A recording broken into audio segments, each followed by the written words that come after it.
Assalamualaikum warahmatullahi wabarakatuh. Kali ini kita akan mempelajari dan mendiskusikan mengenai proses pembelajaran dalam promosi kesehatan untuk CHOP3 di FKUPN Veteran Jakarta. Apa itu definisi dari belajar?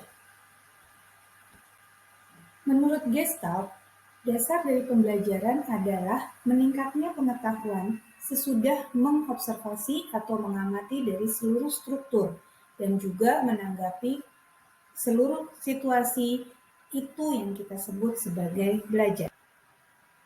Sementara dari Cronbach menyampaikan bahwa belajar adalah terlihatnya perubahan dari perilaku sebagai hasil dari adanya pengalaman.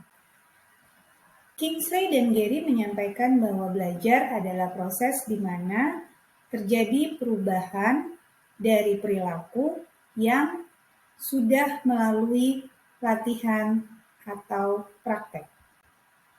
The Howard Barnes Holmes di PPR Learning menyampaikan bahwa perubahan dari perilaku yang diakibatkan dari adanya pengalaman atau secara mekanis berubah pada individu tersebut yang juga muncul dari adanya pengalaman.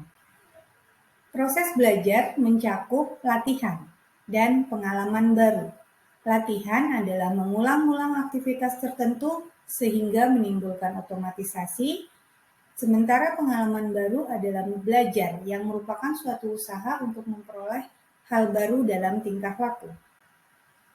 Faktor-faktor yang mempengaruhi proses belajar untuk faktor internal ada kesehatan fisik, ada tidaknya waktu untuk bersantai, berlibur, juga ada hobi dan passion yang akan mempengaruhi proses belajar, kemudian ada intelijensia dan self-maturity. Sementara itu, faktor eksternal yang akan mempengaruhi proses belajar antara lain dukungan keluarga dan teman-teman, kemudian ada fasilitas dari fakultas atau dari sekolah, juga ada menanggapi masalah apabila muncul sebuah masalah, bagaimana orang tersebut akan menanggapi masalah tersebut, akan menyelesaikan masalah tersebut. Kemudian juga ada hubungan antar sesama, antar rekan seumur yang akan mempengaruhi proses belajar, dan juga ada pengaruh dari orang tua serta teman-teman. Faktor intelektual dipengaruhi oleh faktor belajar, metode dari belajar, metode bekerja, kemudian juga ada tidaknya latar belakang eksperimen, praktek, ya, mengalami sendiri, mengerjakan sendiri, itu akan mempengaruhi. Kemudian untuk faktor fisik ada perkembangan dari kesehatan dan fisik, kemudian juga ada nutrisi akan mempengaruhi faktor intelektual, serta ada tidaknya visual defect dan physical defect. Kemudian juga yang akan mempengaruhi faktor intelektual antara lain adanya abnormalitas hormonal. Sementara untuk faktor mental itu yang berpengaruh atau elemen-elemen yang akan berpengaruh ada elemen organik dan juga kinestetik. Selain itu, faktor intelektual juga akan dipengaruhi oleh faktor emosi dan faktor sosial, seperti insting, emosi, kemudian juga kemampuan untuk bekerja sama, atau juga berkompetisi, itu akan mempengaruhi faktor intelektual. Kemudian kita juga sama-sama tahu bahwa kepribadian, personalitas dari pengajar atau guru itu juga akan mempengaruhi, serta adanya faktor lingkungan. Dari bagian ini kita bisa lihat bahwa proses belajar itu akan dipengaruhi oleh metode dan fasilitas belajar, alat-alat bantu, dan juga bahan belajar. Di mana input subjek belajar itu dengan adanya metode, dengan adanya alat bantu, dan juga fasilitas belajar yang baik, bahan pelajaran yang baik, itu akan menghasilkan output yang baik. Untuk teori proses belajar, kita bisa lihat di sini mengenai teori stimulus respon yang tidak memperhitungkan faktor internal. Sementara teori lain menyatakan mengenai teori transformasi memperhitungkan faktor internal. Jadi saya ulang lagi, teori stimulus respon itu teori yang tidak memperhitungkan faktor internal, sementara teori transformasi memperhitungkan faktor internal. Ada 4 teori proses belajar dari Gestalt, yaitu memberikan problem kepada subjek untuk belajar, kemudian dipecahkan melalui berbagai teori, kemudian juga bisa belajar dengan menghafal dan mental disiplin. Ini mungkin yang mudahnya bisa kita jadikan contoh, misalnya pada anak-anak tahfiz yang menghafal dan dia disiplin dengan waktu, anak yang kemudian menjadikan mereka sebagai hafizah, penghafal Quran. Kemudian juga ada asosiasi, teori asosiasi dari John Locke dan Hebert. Ini kita mengasosiasikan. Dan juga ada teori satu lagi mengenai belajar sosial. Secara sosial kita juga sambil mempelajari suatu hal. Baik, sesudah tadi kita sedikit mereview mengenai teori belajar, di sini saya sampaikan bahwa promosi kesehatan itu sebenarnya adalah suatu proses belajar. Karena promosi kesehatan juga harus merubah attitude, harus merubah perilaku dari seseorang yang tadinya tidak mau mencuci tangan, tapi kita harus mengajari mereka untuk mau mencuci tangan. Itu sebagai contoh. Dan promosi kesehatan tentunya kita tahu bahwa dapat dijadikan salah satu solusi dari pemecahan masalah. Oke, kita coba lihat ya. Apa itu belajar? Belajar adalah suatu proses yang memungkinkan terjadinya perubahan perilaku sebagai akibat dari latihan, training, dan juga dari praktek atau juga observasi pengamatan. Sementara pendidikan adalah suatu proses belajar yang mempunyai unsur-unsur, yaitu input, subjek belajarnya, kemudian sasaran pendidikannya, dan juga outputnya, hasil belajarnya. Saya coba ambil contoh pada sebuah kegiatan pengabdian kepada masyarakat, yaitu dengan judul Pencegahan Computer Vision Syndrome selama pembelajaran daring bagi mahasiswa FKUPN Veteran Jakarta. Di sini ada saya cantumkan linknya, nanti bisa mungkin mencari dan membaca dari jurnal Bernas dari Universitas Majalengka. PKM ini adalah proyek atau kegiatan yang dilaksanakan oleh Ibu Nur Putri Bustamam, Bapak Heri dari Fikes, dan juga saya sendiri.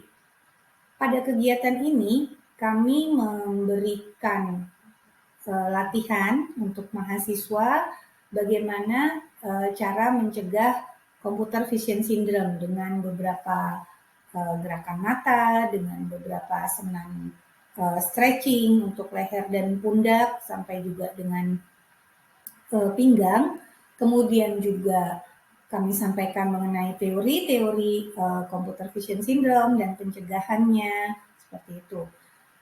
Sebelum diberikan penyuluhan atau teori mengenai computer vision syndrome dan pencegahannya, pengetahuan mahasiswa dibandingkan dengan sesudah diberikan penyuluhan. Jadi setelah dilakukan uji statistik, sebagaimana kita ketahui ya, ternyata didapatkan pengetahuan mahasiswa itu bertambah sesudah mereka mendapatkan penyuluhan.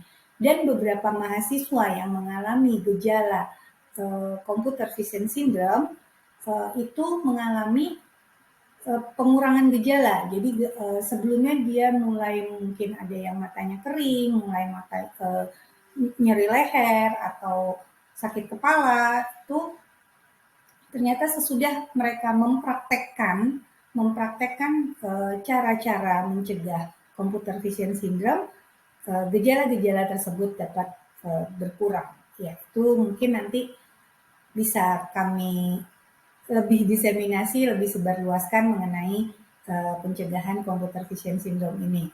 Walaupun mungkin sekarang PJJ-nya agak berkurang ya, tapi kita juga masih tetap berada di depan komputer, di depan handphone untuk waktu lama. Di sini kita bisa lihat ya bahwa Inputnya adalah perilaku lama yang tidak sesuai dengan norma kesehatan. Kemudian pada proses promosi kesehatan kita berikan pelatihan, kita berikan pengetahuan mengenai sebuah perilaku yang sesuai dengan norma kesehatan, seperti contohnya tadi pencegahan computer vision syndrome. Kami berikan inputnya adalah mahasiswa sebelumnya tidak tahu tentang computer vision syndrome, kemudian juga tidak tahu gimana caranya melakukan pencegahan computer vision syndrome. Kemudian kami berikan pengetahuan, kami berikan teori-teori tentang computer vision syndrome, dan juga kami berikan pelatihan untuk bagaimana mencegah computer vision syndrome. Kemudian di 2 minggu sesudah penyuluhan dan sedikit pelatihan mengenai pencegahan computer vision syndrome, didapatkan beberapa mahasiswa meningkat pengetahuannya. Sebagian besar meningkat pengetahuannya, dan juga beberapa mahasiswa yang mengalami gejala-gejala computer vision syndrome merasakan bahwa gejala-gejala tersebut berkurang. Tentunya ini yang kita anggap dengan keluaran dengan perilaku baru yang lebih sesuai dengan norma kesehatan. Untuk perubahan dalam proses belajar dari Lewin, kita bisa tahu bahwa perubahan itu ada struktur kognitif yang berubah, kemudian motivasi berubah, dan juga ideologi kelompok. Kemudian juga kita tahu bahwa kemampuan mengatur dan mengarahkan otot tubuh, seperti tadi pelatihan, karena kita berlatih, training, praktis, itu membuat otot tubuh lebih mudah diatur, lebih mudah diarahkan. Mungkin untuk nomor 4 ini kita bisa ambil contoh pada orang-orang yang berlatih tari, berlatih silat, mereka lebih fleksibel sesudah mulai latihan. Bagaimana dengan petugas kesehatan yang harus memberikan promosi kesehatan bagi masyarakat? Ada 3 macam situasi belajar yang dihadapi oleh petugas kesehatan, yaitu situasi yang membutuhkan suatu tindakan atau sikap tertentu untuk dipelajari. Kemudian ada situasi di mana perilaku tersebut disarankan untuk dipelajari, dan ada situasi ketiga di mana proses belajar berlangsung secara self-direct. Jadi warga atau masyarakat sudah bisa langsung mempelajari tentang perilaku yang diharapkan akan dikerjakan. Pendidikan kesehatan adalah merupakan salah satu bentuk pendidikan orang dewasa. Ya, karena biasanya diberikan pada orang-orang yang sudah lebih dewasa, seperti tadi mahasiswa, kemudian juga siswa SMP, siswa SMA, itu remaja, tapi terkadang juga sudah kita harus melalui tahap-tahap tertentu supaya proses belajar ini dapat berlangsung dengan baik. Ya, di sini UNESCO menyampaikan bahwa secara spesifik pendidikan itu adalah targetnya individu yang dewasa dari society, kemudian juga mereka akan meningkatkan kemampuan profesional, kualifikasi profesionalnya, mengembangkan kemampuannya, memperkaya pengetahuannya, dan juga tentunya untuk melengkapi level dari edukasi formalnya, gitu ya. Jadi knowledge, skill, sama kompetensinya itu diharapkan meningkat sesudah mengikuti pendidikan. Pada orang dewasa, hasil pendidikannya seperti apa sih yang kita harapkan gitu? Yang kita harapkan adalah perubahan kemampuan, penampilan, atau perilakunya. Perubahan perilaku ini biasanya didasari dengan adanya perubahan pengetahuan, sikap, dan keterampilan. Kemudian juga kita tahu perubahan pengetahuan dan sikap ini belum merupakan jaminan terjadinya perubahan perilaku. Karena misalnya perubahan perilaku itu seringkali kadang-kadang memerlukan dukungan material. Kita bisa coba ambil contoh pada kondisi kita saat ini, di mana kita sudah tahu bahwa cuci tangan dapat mencegah penularan COVID dan tentunya penularan penyakit lainnya. Kemudian sikapnya kita sudah setuju bahwa ya memang cuci tangan itu akan mengurangi atau akan mencegah penularan penyakit. Kemudian keterampilan sudah bisa caranya cuci tangan, 6 langkah sudah diajarin, banyak stiker-stiker bagaimana mencuci tangan. Kemudian tapi ternyata tidak ada dukungan material untuk misalnya untuk sebuah lingkungan mencuci tangan, tidak tersedia air yang mengalir atau tidak tersedia sabun untuk mencuci tangan. Jadi itu yang membuat perilakunya belum bisa tercapai, perubahan perilakunya belum bisa tercapai supaya masyarakat atau komunitas tersebut mau mencuci tangan. Ada beberapa prinsip belajar yang bisa kita ketahui, yaitu pengalaman yang diaktifkan oleh diri sendiri. Kemudian juga ada penemuan diri sendiri, ada konsekuensi dari pengalaman, proses kerjasama dan kolaborasi, kemudian proses evolusi, dan yang keenam, kadang belajar merupakan proses yang menyakitkan, kemudian ada juga mempengaruhi proses emosi dan intelektual, serta prinsip belajar itu bersifat individual dan unik. Jadi sudah nggak zamannya lagi membandingkan si A bisa, kenapa si B tidak bisa. Karena memang prinsip belajar itu bersifat individual dan unik. Ya, baik. Ini untuk materi diskusi kita. Sebenarnya apa sih perbedaan dari promosi kesehatan dengan pendidikan kesehatan? Kemudian, apa saja kendala yang dihadapi dalam pelaksanaan promosi kesehatan? Kan nanti mahasiswa-mahasiswa ini akan melakukan promosi kesehatan, baik secara individu maupun komunitas. Kemudian juga, mengapa dibutuhkan pengetahuan proses belajar dalam promosi kesehatan? Ya, sampai di sini kuliah pengantar dari saya mengenai proses pembelajaran dalam promosi kesehatan. Terima kasih atas perhatiannya, selamat berdiskusi, sampai jumpa di video lainnya. Assalamualaikum warahmatullahi wabarakatuh.